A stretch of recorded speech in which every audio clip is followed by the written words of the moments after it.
بسم اللہ الرحمن الرحیم۔ سورہ بقرہ آیت نمبر 227 میں اللہ تعالیٰ طلاق کے حوالے سے فرما رہا ہے وَإِنْ عَزَمَ الطَّلَاقَ فَإِنَّ اللَّهَ سَمِيعٌ عَلِيمٌ، جس کا ترجمہ یہ ہے کہ اور اگر طلاق کا فیصلہ کر لیں تو اللہ یقیناً خوب سننے والا، علم والا ہے۔ طلاق کے لغوی معنی ترک کرنا یا چھوڑ دینا ہے۔ دوسرے الفاظ میں فقہ اسلامی میں یعنی الفاظ مخصوصہ میں کہ زوجہ کو زوجیت سے خارج کرنے کا نام طلاق ہے۔ چونکہ طلاق کا معاملہ بڑا سنگین اور سخت ہے، لہٰذا نہایت سنجیدگی، ٹھنڈے دل سے سوچ سمجھ کر طلاق دینے کے حوالے سے اقدام کرنا چاہیے۔ خداوند عالم کے نزدیک حلال اور جائز امور میں طلاق سے زیادہ ناپسندیدہ اور ناگوار کوئی چیز نہیں ہے۔ کتاب وسائل الشیعہ باب الطلاق میں ایک روایت جو کہ پیغمبر اکرم صلی اللہ علیہ وآلہ وسلم سے منقول ہے، جس میں فرماتے ہیں کہ شادی کرو اور طلاق نہ دو، کیونکہ طلاق وہ بری چیز ہے جس سے عرش الہی کانپ اٹھتا ہے۔ لیکن افسوس کا مقام ہے کہ اسلامی معاشرے میں طلاق کا رجحان بڑھتا چلا جا رہا ہے۔ چھوٹی چھوٹی باتوں پر طلاقیں ہو رہی ہیں۔ ہاں، بعض ایسے حالات بن جاتے ہیں کہ جہاں پر دینا بہتر ہوتا ہے، لیکن یہ بھی آخری مرحلہ اور آخری سٹیپ ہوتا ہے، اور بعض ایسے مراحل ہوتے ہیں کہ جہاں طلاق نہ دینا بہتر ہوتا ہے۔ یعنی خلاصہ یہ کہ فقہ اسلامی میں بعض صورتوں میں طلاق دینا بہتر ہوتا ہے، بلکہ کبھی ضروری ہو جاتی ہے۔ یہ ہم فقہی احکام میں بیان کریں گے انشاءاللہ تعالی۔ اب یہاں پر ایک اعتراض کیا جاتا ہے یا دشمنان اسلام کی طرف سے لوگوں کے اذہان میں شبہات ڈالے جاتے ہیں۔ ان شبہات اور اعتراضات میں سے ایک اعتراض یہ کیا جاتا ہے کہ اسلام نے عورت کے ہاتھ میں طلاق کیوں نہیں رکھی، مرد کے ہاتھ میں کیوں رکھی ہے۔ اسی طرح دوسرا اعتراض یہ کہ عورت شوہر کی اجازت کے بغیر گھر سے باہر قدم نہیں رکھ سکتی، مساوی حقوق کیوں نہیں دیے گئے مرد اور عورت کو۔ اس کا جواب جو جرنی طور پر جو جواب ہے وہ یہ ہے کہ فزیکلی کئی ایک حوالے سے مرد عورت دونوں برابر نہیں ہیں۔ عمومی طور پر باڈی میں پاور کے حوالے سے کہ مرد عورت سے طاقت اور پاور میں زیادہ ہے، اس بات میں تو کوئی شک نہیں ہے۔ یہ میں عام حالات کی بات کر رہا ہوں، کچھ ایک مثالیں اس کے خلاف ہو سکتی ہیں۔ مرد زیادہ مشکلات کا مقابلہ کر سکتا ہے، مرد میں حوصلہ، ہمت اور صبر زیادہ ہے۔ عمومی مردوں کی بات کر رہا ہوں، کہیں پر الٹ بھی ہو سکتا ہے، لیکن عام حالات میں مرد عورت کی نسبت حوصلہ، ہمت، صبر زیادہ رکھتا ہے۔ اگر کوئی حملہ کرتا ہے تو مرد میں دفاعی پاور بھی زیادہ ہے۔ مرد میں محبت، عاطفہ، احساس، رحمدلی عورت سے کم ہے، خاتون کے پاس یہ زیادہ ہے۔ جلدی متاثر ہونا، بہت جلد محبت میں گرفتار ہونا، یہ خاتون میں زیادہ ہے۔ خاتون میں بات کرنے کی پاور زیادہ ہے اور زیادہ دیر بولنے کی فزیکلی پاور زیادہ ہے۔ خاتون میں بچے دینے کی صلاحیت ہے جو کہ مرد میں نہیں ہے۔ ہر مہینے میں خاتون کے کچھ ایام ایسے آتے ہیں کہ جس میں وہ بڑی عجیب کیفیت سے گزرتی ہے، ایک بیماری کی کیفیت سی ہوتی ہے، لیکن مرد پر یہ دن نہیں آتے۔ پھر بچہ دے تو ایک لمبا عرصہ ایک نارمل حالات سے ہٹ کر زندگی گزارتی ہے۔ تو یہ سب چیزیں خاتون اور مرد میں اتنی اختلاف رکھتی ہیں۔ مرد میں کمانے کی صلاحیت، کام کرنے کی زیادہ زحمت اور سخت کام کرنے کی صلاحیت، حوصلہ، صبر اور سوچ سمجھ کر فیصلہ کرنے کی پاور زیادہ ہے۔ تو کیسے اسلام میں ایک جیسے احکام آتے، کس طرح مساوی احکام اسلام میں آتے؟ تو ایک جہت سے خاتون کو مرد کے برابر قرار دیا ہے، جیسے کہ اللہ تعالیٰ فرماتا ہے قرآن مجید میں ان اکرمکم عند اللہ اتقاکم، تم میں سب سے زیادہ عزت دار وہی ہے اللہ کے نزدیک جو زیادہ تقوی رکھتا ہوگا۔ جو عمل صالح انجام دے گا اس کو ہم طیب اور خوشگوار زندگی دیں گے، چاہے مرد کرے یا خاتون کرے۔ اس حوالے سے تو فرق نہیں کیا، لیکن چونکہ فزیکلی فرق رکھتے تھے تو احکام میں بھی فرق ہوا۔ جس طرح نماز مرد کے اوپر پوری زندگی ہے، لیکن خاتون کے لیے ہفتہ 10 دن جتنے دن پیریڈز ہیں نماز اس سے اٹھا لی۔ روزہ بھی اسی طرح ہے۔ ان سب چیزوں کو دیکھ کر عدل کا تقاضا یہ تھا کہ ہر ایک کے ذمے اس کی صلاحیتوں کو دیکھ کر احکام لگائے، اس کو ذمہ داریاں سونپی جائیں جو کہ ایک جیسی نہ ہوں، جتنا کوئی افورڈ کر سکتا ہے اتنا ہی اس کی ذمہ داری ہو۔ تو اسلام نے اس صورت میں کیا کیا کہ خاتون اور مرد کو جب جوڑا اور نکاح کیا تو خاتون کے تمام اخراجات مرد کے ذمہ لگا دیے۔ اس کا کپڑا، اس کا کھانا پینا، رہائش، حسن سلوک سب کچھ مرد کے ذمہ ہے۔ خاتون اس حوالے سے آزاد ہے، کوئی کام اس پر واجب نہیں کیا سوائے اس کے کہ جو مرد کا حق ہے، اور یہ کہ گھر سے باہر شوہر کی اجازت کے بغیر نہ نکلے۔ اور طلاق مرد کے ہاتھ میں رکھی ہے۔ مرد پر واجب کر دیا ہے کہ اگر تو اس کا کھانا پینا کپڑا رہائش نہیں دے سکتا اور وہ مطالبہ بھی کر رہی ہے، یا اسے سب کچھ عطا کرے یا اسے طلاق دے دے، تو ان سب چیزوں کی طرف جب دیکھا جائے تو اب سوچا جائے کہ طلاق مرد کے ہاتھ میں کیوں رکھی ہے، کس کے ہاتھ میں زیادہ مناسب تھی؟ آیا دونوں کے ہاتھ میں رکھتا تو میرے خیال میں شاید کوئی گھر بھی آباد نہ رہتا۔ کبھی مرد کو غصہ آیا طلاق دے دی، تو کبھی خاتون کو غصہ آیا شوہر کو طلاق دے دی۔ آج اگر 40-50% طلاق کی شرح ہے، پھر شاید 90 سے بھی اوپر ہوتی۔ خاتون کے ہاتھ میں رکھتا تو کیسے رکھتا، جبکہ شادی کے تمام اخراجات مرد نے اٹھائے، حق مہر مرد نے دیا، گھر مرد پر ہے، بیماری کا علاج مرد پر ہے، گویا کہ عورت کے تمام اخراجات مرد پر ہیں، ولیمہ مستحب ہے جو کہ مرد پر ہے۔ جہیز دینا یہ تو ہماری اپنی ایک رسم و رواج ہے، اسلام نے تو نہیں کہا جہیز کا، اس کی تو کوئی حقیقت اور حیثیت نہیں ہے۔ تو جو مرد اتنی زحمتیں اور تکلیف برداشت کر رہا ہے، تو خاتون جس وقت چاہے مرد کو طلاق دے کر جا رہی ہو اور اس مرد کی ساری کمائی ضائع ہو جائے۔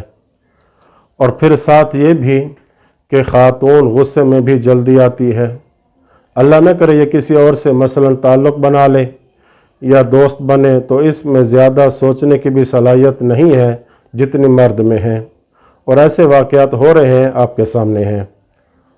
جبکہ مرد جب طلاق کے لیے سوچتا ہے تو اس کا آخری فیصلہ طلاق ہوگی۔ اور میں یہاں پر ہر مرد کی بات نہیں کر رہا، کچھ مرد بے وقوف ہوتے ہیں، احمق ہوتے ہیں، جو خواتین سے بھی گئے گزرے ہوتے ہیں۔ میں ایک مرد کی بات کر رہا ہوں، وہ ہر ممکن کوشش کرے گا کہ میرا گھر تباہ نہ ہو، میرے بچے در بدر کی ٹھوکریں نہ کھائیں، میں نے اتنا خرچہ کیا ہے، لوگوں کو بلایا ہے، ولیمہ کیا تھا، اور نیا رشتہ کہاں سے ڈھونڈوں گا وغیرہ۔ ہر ممکن کوشش کرے گا، پھر جا کر اس کا آخری فیصلہ طلاق ہوتا ہے۔ دوسری اہم بات وہ یہ ہے کہ یہ عقد نکاح جو ہے یہ ایک ایگریمنٹ ہے کہ جس میں گویا خاتون خود قبول کر رہی ہے کہ ٹھیک ہے میں اپنے آپ کو آپ کے عقد نکاح میں دے رہی ہوں۔ خود وہ عورت کہتی ہے، اور نکاح کے صیغے میں ایجاب عورت کی طرف سے ہوتا ہے، اور پھر مرد بعد میں اس کو قبول کر رہا ہوتا ہے۔ تو وہ خاتون خود اس ایگریمنٹ میں یہ کہہ رہی ہے کہ آپ کو طلاق دینے کا حق ہوگا، مجھے نہیں ہوگا، چونکہ نکاح کا تقاضا بھی یہی ہے۔ ہاں اس ایگریمنٹ کو تبدیل کرنا چاہیں تو کر سکتے ہیں، اگر خاتون میں اتنی ہمت ہے کہ اسے اس ایگریمنٹ تبدیل کرنے کے ساتھ رشتے ملتے ہیں تو ڈھونڈ لے، نکاح میں شرط لگا لے کہ میں اس شرط پہ آپ سے نکاح کر رہی ہوں کہ آپ مجھے طلاق دینے میں وکالت دیں گے۔ تو جب مرد وکیل بنا دے تو طلاق دینے کا حق خاتون کے ہاتھ میں ہوگا۔ اسلام اس کی اجازت دیتا ہے۔ جس لڑکی کو ایسا رشتہ مل رہا ہے، ایگریمنٹ بھی تبدیل کر رہی ہے اور رشتہ بھی مل رہا ہے، تو پھر لے لے رشتہ، اسلام اس میں رکاوٹ نہیں بنتا۔ اور دوسری اہم بات یہ کہ مرد کو اسلام نے اس طرح آزاد بھی نہیں چھوڑا کہ خاتون کو مرد حقوق بھی نہیں دے رہا اور پھر بھی وہ طلاق نہ دے اور نہ ہی اس سے حسن سلوک کرے۔ خاتون ایسے مرد کے ساتھ نہیں رہنا چاہتی، تو یہاں پر حاکم شرعی کے لیے یہ اختیار رکھا ہے کہ مرد اگر حقوق نہیں دے رہا اور طلاق بھی نہیں دیتا ہے تو وہ حاکم شرعی طلاق کا صیغہ جاری کر سکتا ہے۔ تو اسلام نے عورت کو اس طرح بے وارث بھی نہیں چھوڑا ہے، تو لہٰذا اس سے بہتر زیادہ خوبصورت نظام فیملی کو آباد کرنے کے لیے نہیں بنایا جا سکتا۔ اسلام کی نگاہ میں فیملی کی بہت بڑی اہمیت اور ویلیو ہے۔ انسان کی آخرت سے ہٹ کر دنیاوی اچھی زندگی ہی فیملی سسٹم میں ہے۔ تو اس فیملی سسٹم کے لیے ضروری تھا کہ عام حالات میں جو ایگریمنٹ ہے یعنی طلاق مرد کے ہاتھ میں ہو، اور پھر مرد کے اندر یہ غیرت کا جذبہ اور پاور رکھی ہے کہ اگر خاتون کہتی ہے کہ میں نے تیرے ساتھ نہیں رہنا، مجھے طلاق دو، تو اکثر مرد آپ دیکھیں گے کہ جو کہیں گے کہ ٹھیک ہے میں طلاق دیتا ہوں۔ اسی طرح اگر مرد نہیں چاہتا کہ میں خاتون کے ساتھ رہوں تو اس کے ہاتھ میں طلاق دے سکتا ہے۔ اگر کہیں فیملی کا سسٹم باقی رہنا ممکن نہ ہو تو وہاں طلاق ہو جاتی ہے، جبکہ اگر دونوں کے ہاتھ پہ طلاق رکھی جاتی یا صرف خاتون کے ہاتھ میں طلاق رکھی جاتی تو مسائل اس سے بھی بہت زیادہ گھمبیر اور سخت ہوتے، اس سے زیادہ نقصانات ہوتے۔ تو یہ تھا طلاق کے حوالے سے حکم، یعنی جو اعتراض کیا گیا تھا اس کا جواب جو ہم نے اوپر بیان کیا ہے۔ دوسرا اعتراض یہ بھی کیا جاتا ہے کہ یہ کہاں کا انصاف ہے کہ عورت مرد کی اجازت کے بغیر، اس کی مرضی کے بغیر گھر سے باہر قدم بھی نہیں رکھ سکتی۔ تو اس کا جواب یہ ہے کہ جہاں تک تعلق ہے کہ خاتون کا اپنے شوہر کی اجازت سے باہر جانا، یہ بھی انصاف پہ مبنی حکم ہے۔ وہ مرد جو سب کچھ اس کو گھر میں دے رہا ہے اور اس خاتون پر صرف ایک چیز لازم ہے، وہ یہ کہ مرد کے حقوق کو پورا کرے جو اس کا مردانہ حق ہے۔ اس کے بارے میں بھی اعتراض کیا جائے اور کہا جائے کہ نہیں، خاتون کو اجازت دی جائے کہ جب چاہے گھر سے نکل جائے۔ اب تو نوبت یہاں تک آ چکی ہے کہ کچھ معاشروں میں مرد پوچھ ہی نہیں سکتا کہ تم کہاں گئی تھی، کدھر رہی ہو۔ تو یہ جو شبہات چھوڑ رہے ہیں وہ مسلمانوں میں بھی اس کلچر کو لانا چاہتے ہیں، حالانکہ یہ کتنا عدل و انصاف پہ مبنی ہے کہ اس مرد کا حق ہے کہ جب وہ گھر آئے تو عورت اس کے سامنے موجود ہو۔ جو مرد اس عورت کے لیے سب کچھ کمانے کے لیے باہر نکلا ہوا تھا، جو سب کچھ اس کو مہیا کر رہا ہے، یہ انصاف نہیں ہے کہ وہ سب کچھ مہیا کرے اور اس کو اجازت دی جائے کہ نہیں، آپ جب چاہو گی گھر سے نکل جاؤ، جتنی دیر چاہو باہر رہو۔ یہ تو فیملی زندگی سسٹم کو تباہ کرنے کے مترادف ہے۔ یہ تو مرد کے حق میں ظلم ہے، ناانصافی ہے۔ لہٰذا مرد کو یہ حق بھی اسلام نہیں دیتا کہ ضروری کاموں سے بھی عورت کو روکے۔ نہیں، واجب کام ہے تو شوہر کی اجازت کے بغیر بھی جا سکتی ہے۔ صلہ رحمی کے لیے مرد کا روکنا جائز نہیں ہے۔ تو مطلب یہ ہے کہ بغیر کسی ضرورت کے جب چاہے نکل جائے، اس کا راستہ اسلام نے بند کیا ہے تاکہ یہ فیملی سسٹم مضبوط رہے۔ تو یہ عدل و انصاف پہ مبنی حکم ہے۔ تیسرا اعتراض یہ کیا جاتا ہے کہ اسلام نے مرد کو حاکم کیوں بنایا ہے؟ دونوں انسان ہیں، دونوں حضرت آدم کی اولاد ہیں، مرد کو خاتون پہ حاکم کیوں بنایا ہے؟ مساوی کیوں نہیں بنایا؟ اس کا پہلا جواب تو یہ ہے کہ اسلام نے مرد کو حاکم نہیں بنایا بلکہ قائم بنایا ہے، جیسا کہ سورہ نساء آیت نمبر 34 کے شروع میں اللہ فرماتا ہے، الرجال قوامون علی النساء۔ قائم وہ ہوتا ہے جو تدبیر کرنے والا ہے، یعنی نظام چلانے والا، سسٹم سنبھالنے والا۔ ایسا نہیں ہے کہ وہ مولا اور آقا ہے اور عورت اس کی کنیز ہے، ایسا قطعاً نہیں ہے، کوئی کنیز نہیں ہے۔ یہ مردوں کے اذہان میں غلط سوچ ہے۔ اس اسلامی نظریے اور اسلامی تعلیمات کو غلط استعمال کیا ہے۔ عورت نوکرانی نہیں ہے، کنیز نہیں ہے، بلکہ ایک آزاد عورت اور بیوی ہے۔ اس کی عزت اور احترام ہے، جیسے مرد کا احترام ہے اتنا اس کا بھی احترام ہے۔ ہاں، ایک گھر کو، ایک فیملی کو چلانا ہے تو کسی ایک کو مدیر بنانا ہوگا، مینجمنٹ اس کے ہاتھ میں دینی ہوگی۔ دو تلواریں ایک نیام میں جمع نہیں ہو سکتی۔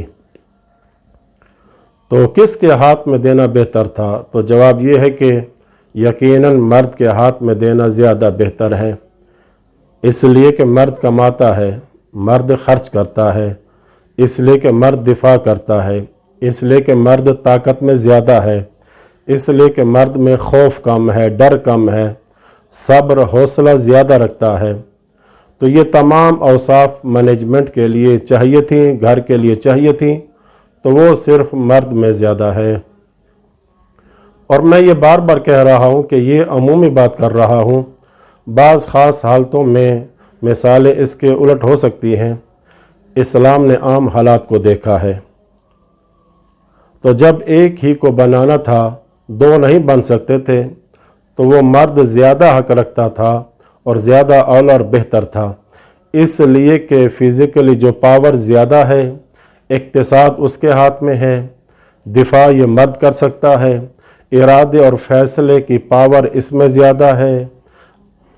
اپنے ایک استاد سے ایک بات سنی تھی، وہ یہ فرما رہے تھے کہ اخبار میں خبر آئی کہ عدالت میں ایک کیس آیا کہ عورت نے اپنے مرد پر کیس کر رکھا تھا کہ میں اپنے شوہر سے طلاق چاہتی ہوں۔ وجہ کیا تھی؟ وجہ یہ تھی کہ میرے شوہر میں ارادہ اور فیصلہ کرنے کی پاور نہیں ہے، فیصلہ نہیں کر پاتا، لیکن مجھے ایک ایسا شوہر اور مرد چاہیے جس میں فیصلے کرنے کی ہمت، قوت اور طاقت ہو۔ اور یہ فطری بات ہے کہ خاتون چاہتی ہے کہ میرے پاس ایک ایسا مرد ہو جو طاقتور ہو، جو دفاعی طور پر بھی طاقت رکھتا ہو، جو فیصلے کی پاور رکھتا ہو۔ لیکن دکھ اس بات کا ہے کہ کچھ مرد اس بات کو ذریعہ بنا کر عورت پہ ظلم کرتے ہیں، غلط مطالبے کرتے ہیں، جو چیز خواتین پر ضروری نہیں ہے ان کا مطالبہ کرتے ہیں، نا انصافی خواتین کے ساتھ کرتے ہیں، جبکہ یہ غلط ہے۔ یہ اسلام نہیں ہے، بلکہ عورت ایک آزاد خاتون ہے، جو حقوق اسلام نے بتائے ہیں، جو واجبات بنائے ہیں، انہی کا مطالبہ کر سکتا ہے جو اس پر واجب ہیں۔ ان میں ایک یہ کہ امساکم بالمعروف، اچھے طریقے سے اس کے ساتھ رہا جائے، بد اخلاقی کی اجازت اسلام نے نہیں دی، گالم گلوچ کی اجازت نہیں دیتا، مارنے کی اجازت نہیں دیتا، ذہنی ٹارچر کرنے کی اجازت نہیں دیتا وغیرہ۔ تو آخر میں اللہ سے دعا ہے کہ اللہ ہمیں اسلام کی تعلیمات کو صحیح معنوں میں سمجھنے کی توفیق عطا فرمائے، اور اسی اسلام پر جینا اور مرنا نصیب فرمائے، اور میاں بیوی کو بھی ایک دوسرے کے حقوق ادا کرنے کی توفیق عطا فرمائے۔ والحمد للہ رب العالمین، وصلی اللہ علی محمد وآل بیتہ الطاہرین۔